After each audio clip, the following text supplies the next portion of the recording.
Kate Morrison stood at the bridge window of the UES Reliance, watching the last evacuation ships disappear into the dark space. Her hands pressed against the cold glass as bright flashes marked where Kepler Colony used to be. The alien ships called Vorthak had destroyed everything in 6 hours. 6 hours was all it took to wipe out 50,000 human lives. "All ships have jumped to hyperspace, Commander," said Lieutenant Paul Davis from behind her. His voice was tired and sad. "We're the last ones here." Kate nodded but didn't turn around. Something was bothering her about the sensor readings. During the attack, she had seen a strange energy signal from the northern part of the planet. It was weak, almost hidden, but it was there. The evacuation teams had focused on the main cities and mining stations. What if someone was still down there? "Commander, we have orders to leave immediately," Davis said again. "Captain wants all ships out of this system now." Kate finally turned to face her crew. She had served in the Earth Navy for 12 years. She followed orders. She trusted the system. But today felt different. Today the system had failed completely. "Davis, I'm taking a shuttle down to check something," she said. "Ma'am, that's against direct orders. The Vorthak could come back any minute." "I know." Kate walked past him toward the shuttle bay. "If I'm not back in 2 hours, leave without me." "Commander, you can't." "That's an order, Lieutenant." Kate took the smallest shuttle they had and flew toward the planet. The surface was covered with smoke and fire from the bombing. Most of the colony was gone, but the northern continent looked different. There were mountains there, and maybe the bombing hadn't reached everywhere. She followed the energy signal to a valley between 2 tall mountains. Hidden under some rocks and metal, she found it. A small building, barely visible from the air. The energy signal was coming from inside. Kate landed the shuttle and walked to the building. The door was locked, but her military code still worked. Inside, she found corridors that led deep underground. Emergency lights flickered on and off. The air smelled stale and old. She followed the corridors until she heard something that made her heart stop. Voices. Small voices. Children's voices. Kate ran toward the sound and found a large room filled with beds, toys, and food containers. And children. 37 children sitting in groups, the oldest maybe 16, the youngest around 4 years old. They looked scared and hungry. When they saw her uniform, some of them started crying.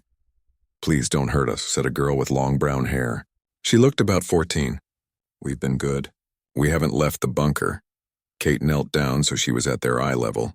"I'm not going to hurt you. I'm here to help." "What happened to your families?" "The bad aliens came," said a little boy with red hair. "Mama and Papa told us to hide here and wait. But they never came back." Kate's heart broke. These children had been forgotten. In all the chaos and fear, no one had remembered the families who lived in the remote mining stations. The computer systems that were supposed to take care of them had failed 3 days ago. They had been eating emergency food and drinking recycled water, waiting for parents who would never return. "What are your names?" Kate asked gently. The older girl stepped forward. "I'm Lisa. This is Marcus and Emma and Tony." She pointed to each child. "We've been taking care of the little ones, but we don't know what to do now." Kate looked at all their faces. These children had lost everything. Their homes, their families, their entire world. According to the official records, this bunker didn't exist. The evacuation teams hadn't known about it. If Kate left now and reported this to command, what would happen? The military was in retreat. Resources were limited. These children would become numbers on a list, moved from one refugee camp to another. She thought about the regulations, about following orders, about her career and her duty to the Earth Navy. Then she looked at little Emma, who couldn't be more than 8 years old. Holding a stuffed rabbit and trying not to cry, Kate made her decision. "Listen to me, all of you," she said in her command voice. "I'm going to take you somewhere safe, but we have to leave right now." "Can you do that?" "Where will we go?" asked Marcus, a boy about 10 years old with serious dark eyes. "I don't know yet," Kate said honestly. "But I promise you this. I won't leave you alone. I won't let anyone hurt you. We'll figure this out together." The children looked at each other, then back at Kate. They had learned to read people in the past few days.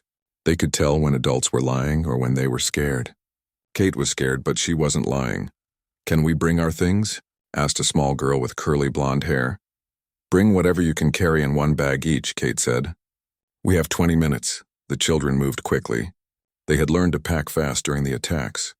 Kate used her communicator to call the Reliance. Davis, this is Morrison. I found survivors. 37 children. I'm bringing them up. Commander, we can't take civilians. Orders are, Davis, these children are coming with us. Prepare the cargo bay for passengers. Ma'am, this will end your career. Kate looked at the children gathering their few belongings. Lisa was helping the younger ones pack. Marcus was checking that everyone had water bottles. Emma clutched her rabbit and stayed close to Kate's side. I know, Kate said into the communicator. Do it anyway.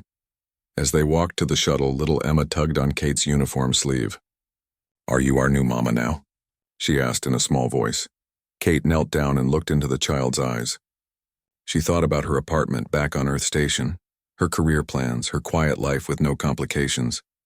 All of that was gone now. If you want me to be, Kate said softly. Emma smiled for the first time since Kate had found them. I want that. Kate picked up the little girl and carried her to the shuttle. Behind them, 36 other children followed, trusting their lives to a woman they had just met. Kate didn't know what would happen next. She didn't have a plan. All she knew was that she couldn't leave them behind. As the shuttle lifted off from the destroyed planet, Kate realized she wasn't just saving these children. In some way, they were saving her too. 6 months had passed since Kate Morrison stopped being a naval officer and became something else entirely. She stood in the small kitchen of their ship, the Haven, stirring a pot of soup made from whatever food they could find. Through the window, she could see the stars streaming past as they traveled to their next hiding place. The Haven wasn't much to look at. Kate had bought it with her savings after deserting from the Earth Navy. It was an old cargo ship with cramped living spaces and systems that broke down every other week. But it was home now. It was their home. Mama Kate, the nav computer is making that weird noise again, called Marcus from the bridge. The 10-year-old had become her unofficial communications officer. He was better with the radio systems than most adults Kate had known in the military. I'll look at it after dinner, Kate replied. She ladled soup into 37 bowls, counting automatically. Always 37. She had nightmares about losing count, about leaving someone behind. The children had adapted to life on the ship in ways that amazed Kate every day. They had created schedules for chores, study time, and play. The older ones helped teach the younger ones. They had learned to sleep through engine noise and wake up instantly when the ship changed direction. Lisa, now 15, had become Kate's second in command. She helped organize the younger children and had learned basic ship maintenance. Her hands were always dirty from fixing something, and she wore her hair in a practical ponytail that stayed out of the way while she worked. Dinner, Kate called, and the children came running from all directions. They squeezed around the small table in groups, the younger ones sitting on older children's laps. It was crowded and noisy and chaotic, and Kate loved every minute of it. Emma still didn't talk much. The 8-year-old stayed close to Kate most of the time, but she had started drawing pictures of their adventures. Her latest drawing showed the Haven surrounded by stars, with all their faces looking out the windows. At the bottom she had written, "My family," in careful letters. "Where are we going next, Mama Kate?" asked Tony, a 6-year-old with bright blue eyes who asked a million questions every day. "There's a space station called Riverside that might have the medicine we need for Jenny's cough," Kate said. Jenny was one of the youngest, only 4 years old, and she had been sick for 3 days. "Is it safe?" asked Lisa quietly. She knew that every stop they made was dangerous. The Earth government had declared Kate a deserter. The Vorthak were still hunting humans throughout the galaxy, and there were bounty hunters who would sell them to either side for the right price. "Safe enough," Kate said, which was the most honest answer she could give. After dinner, Kate sat with the children for their evening routine. The older ones studied from educational programs Kate had downloaded. The younger ones played quiet games or listened to stories. Emma always sat next to Kate, drawing in her sketchbook. Kate had learned more about taking care of children in 6 months than she had ever imagined possible. She knew that Marcus worried too much and needed extra hugs. Lisa tried to be strong all the time and sometimes cried quietly in her bunk. Tony asked questions when he was scared. Emma drew pictures when words were too hard. She had also learned about the galaxy outside the protection of the Earth Navy. Space was dangerous for refugees. Human colonies were falling to the Vorthak every month. The Earth government was in retreat, focusing on defending the core worlds and abandoning the outer settlements. Mama Kate, Marcus said during their bedtime routine. "Are we outlaws now?" Kate tucked the blanket around him. "What do you think an outlaw is?" "Someone who breaks the law." "You broke the law when you took us from Kepler Colony." Kate sat on the edge of his bunk. "Do you think I was wrong to take you?" Marcus thought about this seriously. He always thought about things seriously. "No. If you had left us there, we would have died. But now the government says you're a criminal." "Sometimes doing the right thing and following the law are different things," Kate said. "I chose to do what I thought was right." "Even though it got you in trouble?" "Even though it got me in trouble," Marcus smiled. "I'm glad you chose us," Kate kissed his forehead. "I'm glad I chose you too." Later that night, after all the children were asleep, Kate sat alone in the pilot's seat looking at the stars. The ship's systems hummed around her, some working properly, others held together with spare parts and hope. She thought about her old life sometimes. Her small apartment on Earth Station, her steady job with predictable hours, her quiet evenings reading or watching movies. It had been a simple life, but it had been hers. This life was completely different. Every day brought new challenges. They were always running low on food, fuel, or medicine. The ship needed constant repairs. The children needed education, medical care, love, and attention. Some nights Kate fell asleep at the control panel because there weren't enough hours in the day.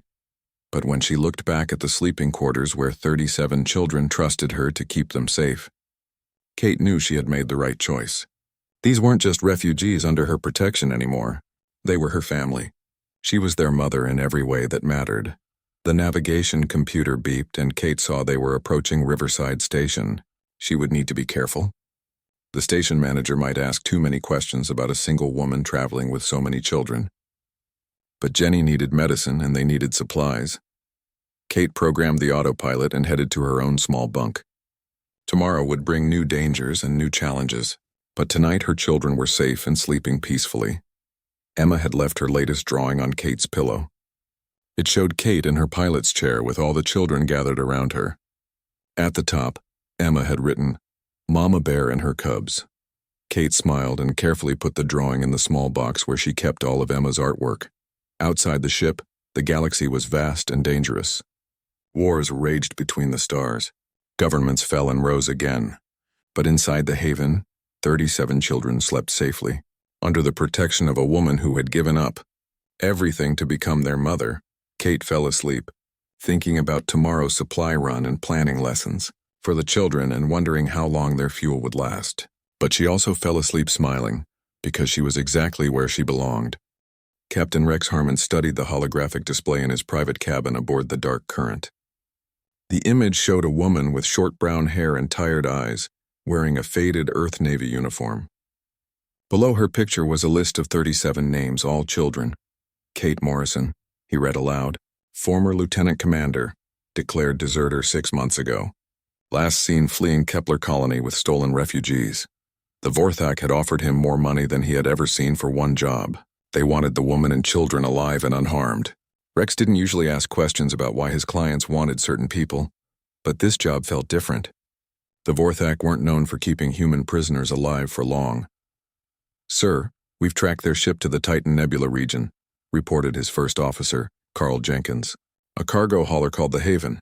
They've been moving through the outer settlements, avoiding main shipping lanes." Rex nodded. "How many people on the target ship?" 38 total. 1 adult, 37 children ranging from 4 to 16 years old. Children, Rex muttered. In 20 years of bounty hunting, he had never hunted children before. But the money the Vorthak offered could buy him a small planet. He pushed down the uncomfortable feeling in his stomach. Set course for their last known position. Meanwhile, Kate was teaching Emma how to read star charts when the proximity alarm started screaming throughout the haven. Marcus's voice came over the ship's intercom, tight with fear. "Mama Kate, there's a big ship coming toward us fast. It's not broadcasting any identification codes." Kate's blood went cold. She had been expecting this day for months, but it still hit her like a physical blow. "All children to emergency stations now," she called over the intercom. This is not a drill. The children moved with practiced efficiency. They had rehearsed this scenario dozens of times. The younger ones went to the reinforced cargo hold with Lisa and the older teenagers. Marcus stayed at the communications station. Emma grabbed her emergency bag and stayed close to Kate's side. Kate ran to the bridge and saw the approaching ship on the scanner. It was 3 times larger than the Haven, painted black with no markings. A hunter ship built for speed and firepower. "Unknown vessel, this is Captain Rex Harmon of the Dark Current," came a voice over the radio. "Cut your engines and prepare to be boarded." Kate didn't answer. Instead, she pushed the Haven's engines to maximum power and changed course toward a nearby asteroid field. The old cargo ship shuddered and groaned, but it started moving faster. "Mama Kate, they're gaining on us," Marcus reported from his station. His voice was scared but steady. "I know, sweetheart. Keep monitoring their communications. Tell me if they say anything important." Kate flew the Haven through the asteroid field like a woman possessed. She used every trick she had learned in her military training, hiding behind large rocks and changing direction suddenly. But the dark current was faster and more maneuverable. The first laser blast hit their rear shields, making the whole ship shake. Emma grabbed Kate's arm tightly but didn't make a sound. In the cargo hold, Kate could hear the younger children crying. "They're trying to disable us, not destroy us," Kate realized. "They want us alive." The chase continued for 2 hours.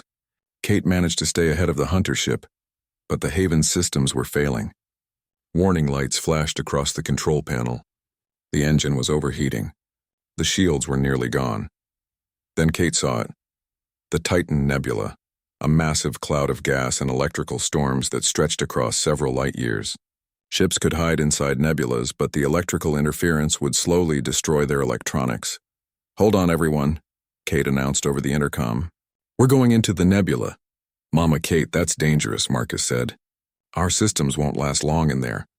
"It's better than letting them catch us," Kate replied. The Haven plunged into the swirling purple and gold gases of the nebula. Immediately, the ship's systems began having problems. The lights flickered. The radio filled with static. But behind them, the dark current stopped at the nebula's edge. "Target has entered the Titan Nebula," Carl Jenkins reported to Captain Harmon. "Should we follow?" Rex stared at the swirling gas cloud. The electrical storms inside would damage his ship's systems. The woman was either very brave or very desperate. "No, we'll wait. They can't stay in there forever. When they come out, we'll be ready." Inside the nebula, Kate worked frantically to keep the Haven functioning. The electrical storms were playing havoc with their navigation and life support systems. She had to reroute power constantly, fixing one problem only to have another one appear. The children helped however they could. Lisa crawled through maintenance shafts to repair damaged circuits. Marcus monitored the radio for any signals from their pursuers. The older children kept the younger ones calm and quiet. Emma stayed with Kate, handing her tools and watching her work. The little girl had started speaking again recently, but now she seemed to understand that they needed to be very quiet. Days passed. Then weeks. The Haven drifted deeper into the nebula, its systems slowly failing. They rationed food and water. The air recyclers worked only part of the time.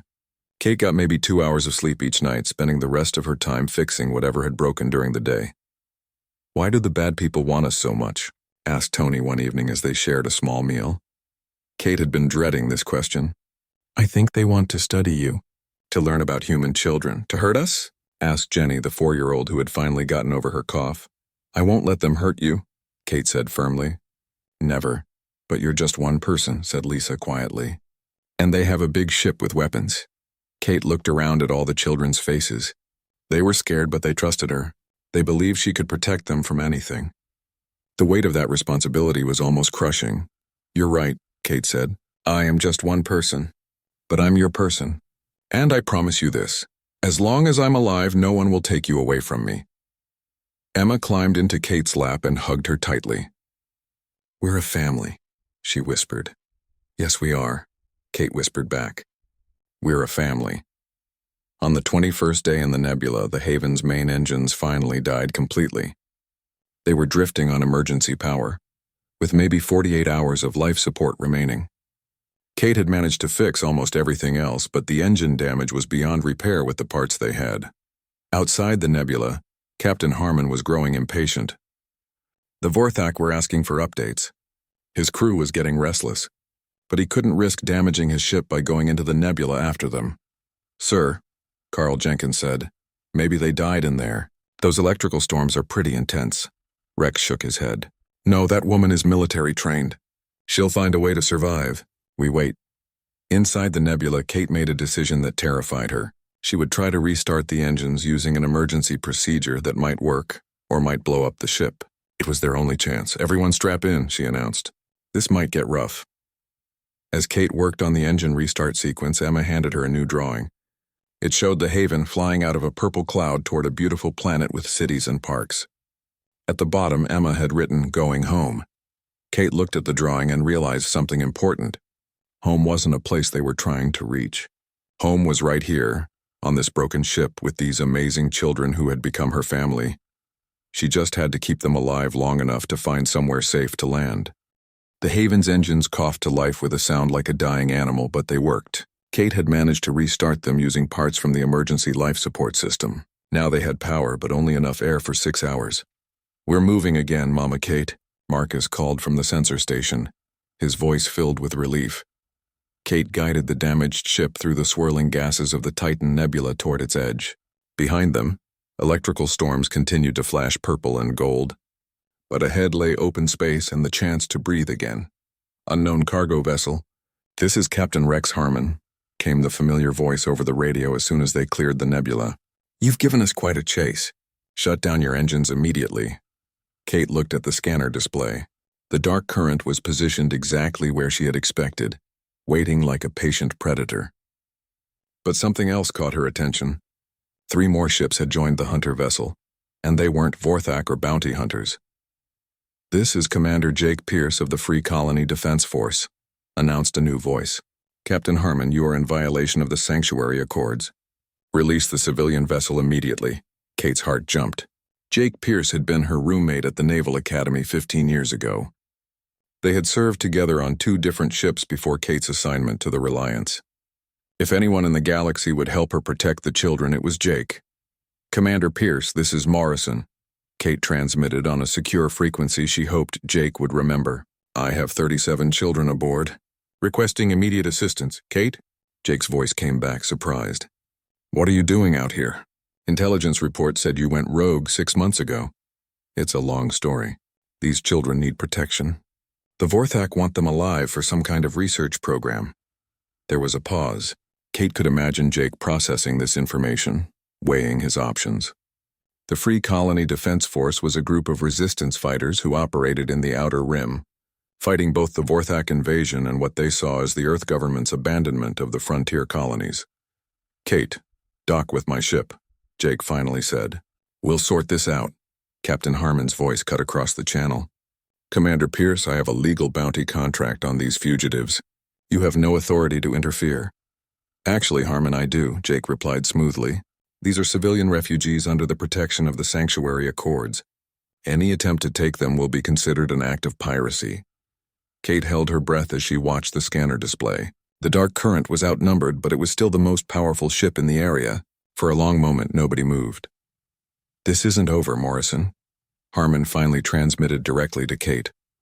"The Vorthak want those children, and they pay very well. I'll find you again." The hunter ship turned and disappeared into hyperspace, leaving Kate alone with Jake's small fleet. 2 hours later, Kate stood in the conference room of Jake's command ship, the Aurora. Watching through the viewport as her children were transferred to safety, they looked so small in their emergency suits, holding hands as they walked through the docking tube. 37 kids, Kate?" Jake said, shaking his head. "When you go rogue, you really go rogue." "I couldn't leave them behind," Kate said simply. "Their families were killed in the Kepler colony attack. The evacuation teams missed them." Jake studied her face. Kate looked older than her 34 years. Her hair was longer and less neat than it had been in the military. Her eyes were tired but determined. "So you've been running around the galaxy playing mother to a ship full of orphans?" "Something like that," Jake smiled. "You know what, Kate? I think that's the most Navy thing you've ever done. Protecting civilians, I mean. The Navy doesn't see it that way. I'm officially a deserter." "The Navy's been making a lot of bad decisions lately," Jake said. "That's why I left to join the resistance.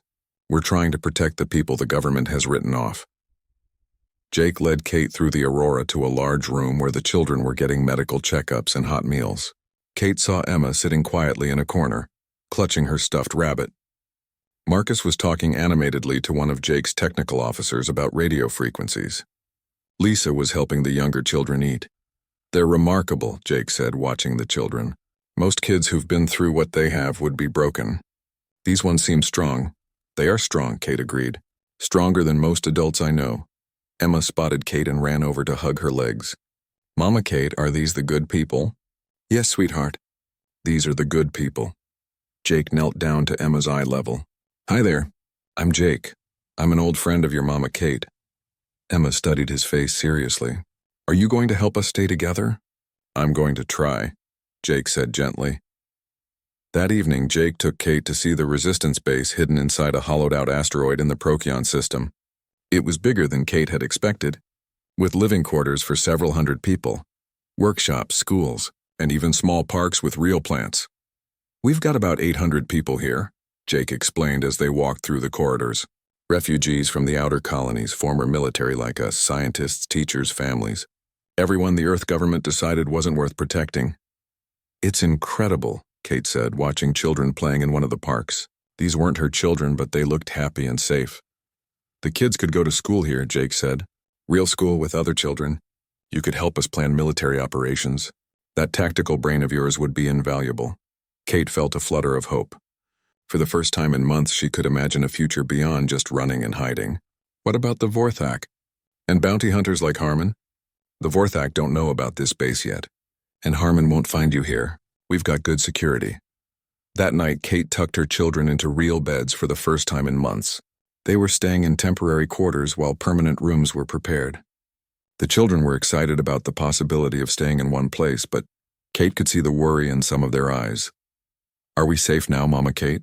asked Tony as she pulled his blanket up to his chin. "Safer than we've been in a long time," Kate said honestly. "But not completely safe." Kate sighed. Tony was only 6, but he was smart. All her children were smart.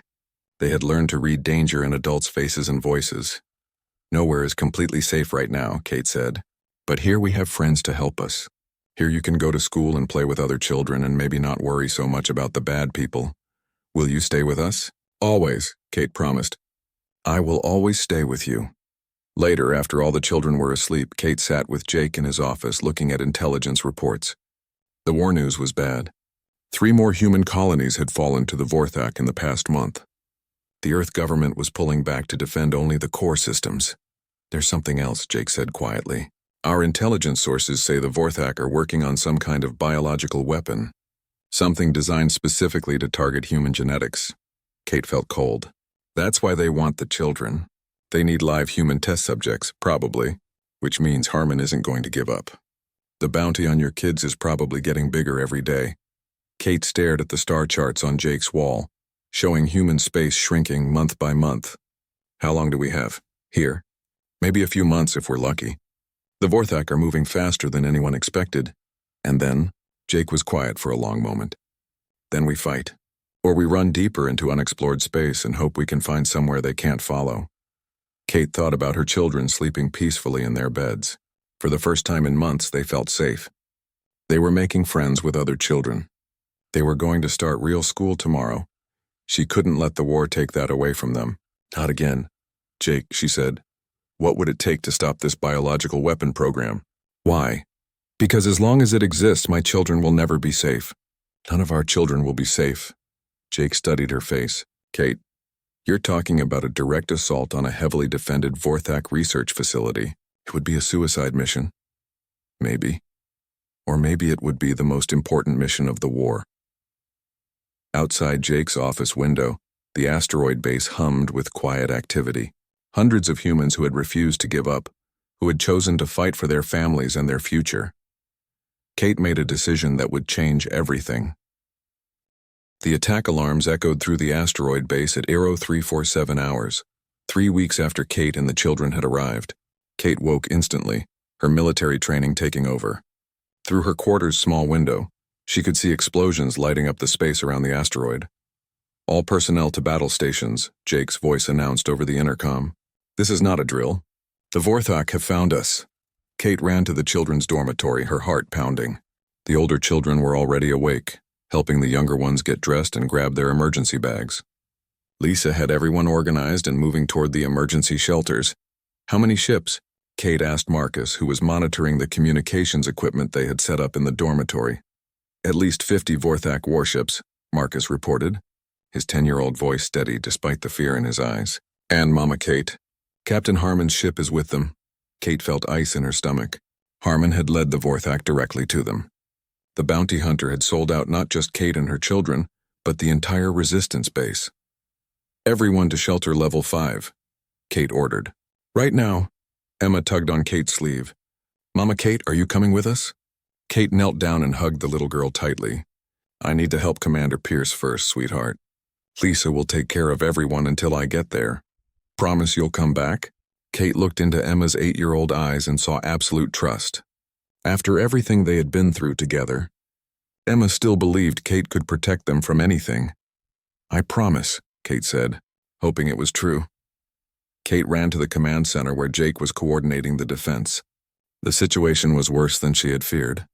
The Vorthak had brought a massive fleet, including their newest class of battleships. The resistance fighters were brave, but they were vastly outnumbered. How long can we hold them? Kate asked. Maybe 2 hours, Jake said grimly. We're evacuating everyone we can, but there aren't enough ships. Kate studied the tactical display. The Vorthak formation was impressive, but she noticed something interesting. Their main command ship was hanging back from the battle, protected by only a few escorts. According to intelligence reports, that ship would be carrying the biological weapon research. Jake, what if we don't try to win this battle? Kate said suddenly. What do you mean? What if we use the battle as cover for something else? A strike team could get through their lines while they're focused on attacking the base. Jake followed her reasoning. Hit the command ship. Destroy their research. It would buy time for the evacuation, and maybe end this biological weapon program permanently. Kate, that's a one-way mission. Even if you succeeded, you'd never make it out. Kate thought about her children hiding in the emergency shelters, trusting her to keep them safe. She thought about all the other human children throughout the galaxy who would suffer if the Vorthak completed their weapon. I know, she said quietly. Before Jake could argue, an explosion rocked the command center. The Vorthak had broken through the outer defenses. They had maybe 30 minutes before the base fell. Commander Pierce, came Marcus's voice over the emergency channel. This is Marcus Morrison. I'm patching in all the children. Suddenly, 37 young voices filled the command center. Kate heard Lisa and Tony and little Jenny and all the others. But it was Marcus who spoke for them. Commander Pierce, we heard about Mama Kate's plan. We want to help. Marcus, get back to the shelters immediately, Kate ordered.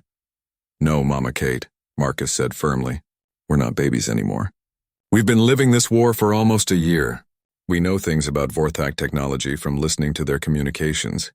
Lisa knows their ship systems from all the technical manuals you made us study. We can help? Absolutely not, Kate said. I won't risk your lives. You're not risking our lives, Lisa's voice came through clearly. We're choosing to risk them, just like you chose to risk yours for us. Emma's small voice added. We're a family, Mama Kate. Families stick together. Jake looked at Kate with amazement. Your kids want to volunteer for a suicide mission. They're not my kids anymore, Kate realized suddenly. They're young adults who've been through hell and survived. They're warriors. Kate made the hardest decision of her life. 20 minutes later, a small fleet of ships launched from the asteroid base. Kate's old cargo ship, the Haven, had been hastily repaired and armed. Alongside it flew 2 resistance fighters and a captured Vorthak shuttle that Marcus had figured out how to operate.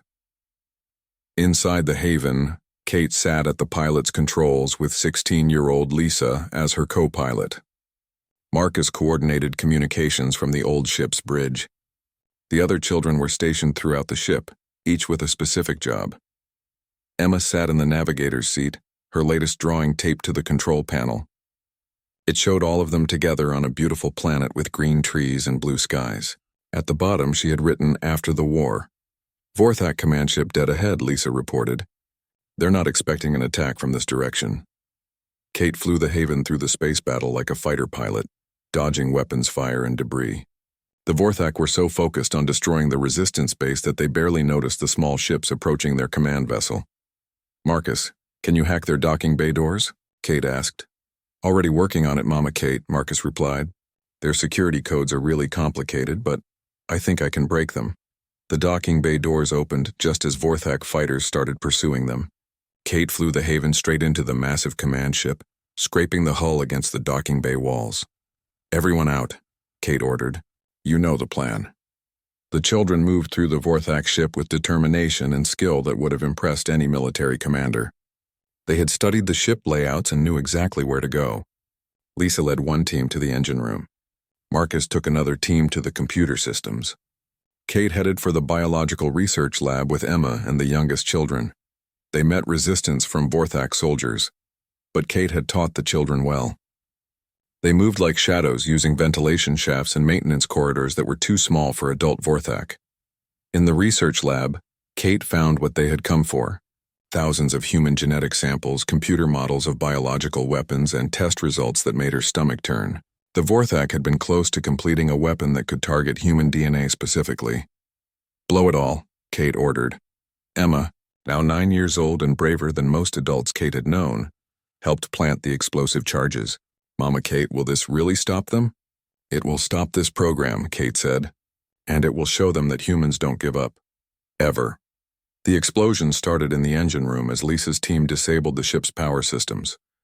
Then Marcus's team took out the main computers. Finally, Kate's charges destroyed the biological research lab and everything in it.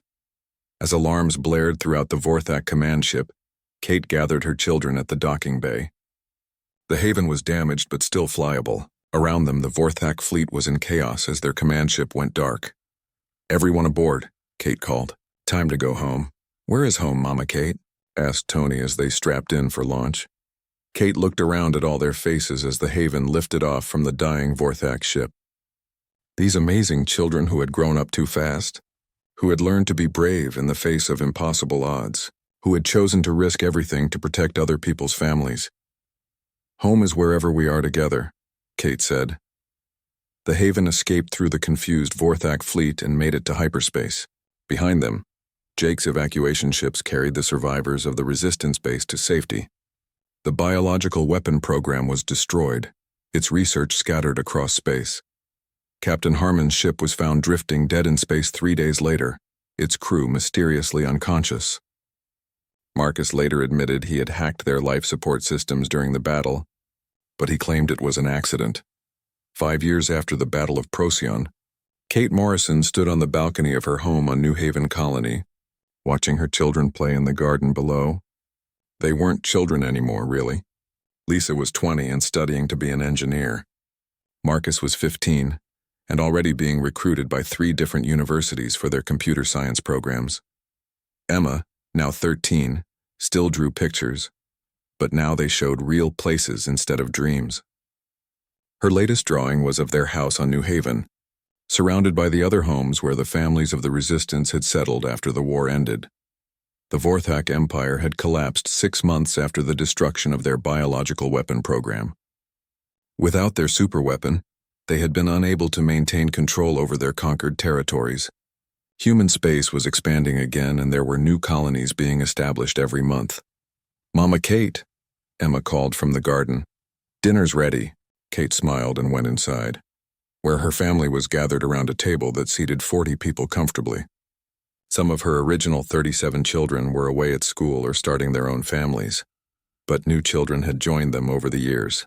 Orphans from the war, kids who needed a home, young adults who had heard about the woman who had sacrificed everything for a ship full of refugees. They said grace before the meal, as they always did. Not a religious prayer, but a moment of gratitude for being together, for being safe, for being home.